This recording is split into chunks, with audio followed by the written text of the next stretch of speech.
భాగవతము దశమస్కంధము పరీక్షిత్తు కృష్ణలీలలను అడుగుట అని. పరీక్షిత్ మహారాజు ఇంకా ఇలా అన్నాడు సుఖమహర్షితో, నీ ముఖాంబుజాత నిర్ముక్త హరి కదామృతముద్రావద్రావమేను వదలే వంతమానె నీరు పట్టునా కలయునో దూరమయ్యే మనము తొంగలించే. నీ ముఖము అనే పద్మము నుండి మకరంధములాగా స్రవిస్తున్న హరికథలు అనే అమృతం త్రాగి త్రాగి నా శరీరం పులకరిస్తున్నది. మరణం దగ్గర పడుతోందే అనే దుఃఖం అంతరించింది. ఆకలి దప్పులు దూరమైపోయాయి. మనస్సు ఆనందంతో పరవళ్ళు తొక్కుతోంది అని ఈ పద్య భావం. ఇలా అంటున్న పరీక్షిత్ మాటలు విని వేదవ్యాసుడి కుమారుడు అయిన శ్రీశుకుడు ఇలా చెప్పసాగాడు.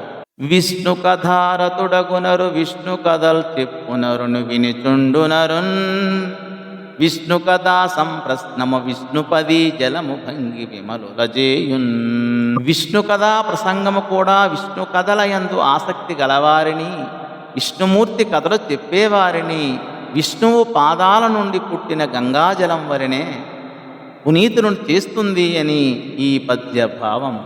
రాజేంద్ర విను తొల్లి రాజలాంఛనముల వేల సంఖ్యల దైత్య విపులు దన్ను ఆక్రమించిన భారమాగజాలక భూమి గోరూపమై బ్రహ్మ చేరబోయి కన్నీరు మున్నీరుగా రోదనము సేయ కరుణతో భావించి కమల భవుడు ధరణి నోరడెవల్కి దాత్రియో వేల్పులు కదలిరా విష్ణుని గాననేగి పురుష సూక్తంబు చదివి అద్భుత సమాధి నుండి ఒక మాట విని వారిజోద్భవుండు వినుడు వేల్పులు ధరయునే విన్న ఎట్టి పలుకు వివరింతునని ప్రీతి పలికె తెలియ.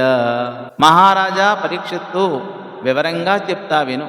పూర్వం ఎంతోమంది దానవ శ్రేష్ఠులు భూమి మీద పుట్టి అధికారాలు చేపట్టి రాజులై భూమిని ఆక్రమించారు. భూదేవి ఆ భారం మోయలేక బ్రహ్మదేవుడి వద్దకు వెళ్ళి కన్నీరు మున్నీరుగా విలపించింది.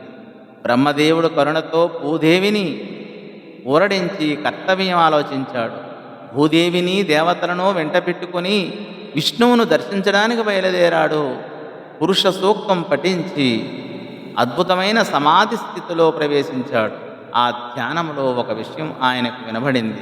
అది విని బ్రహ్మదేవుడు సంతోషంతో ఇలా అన్నాడు అని ఈ పద్య భావం. ధన్యవాదములు.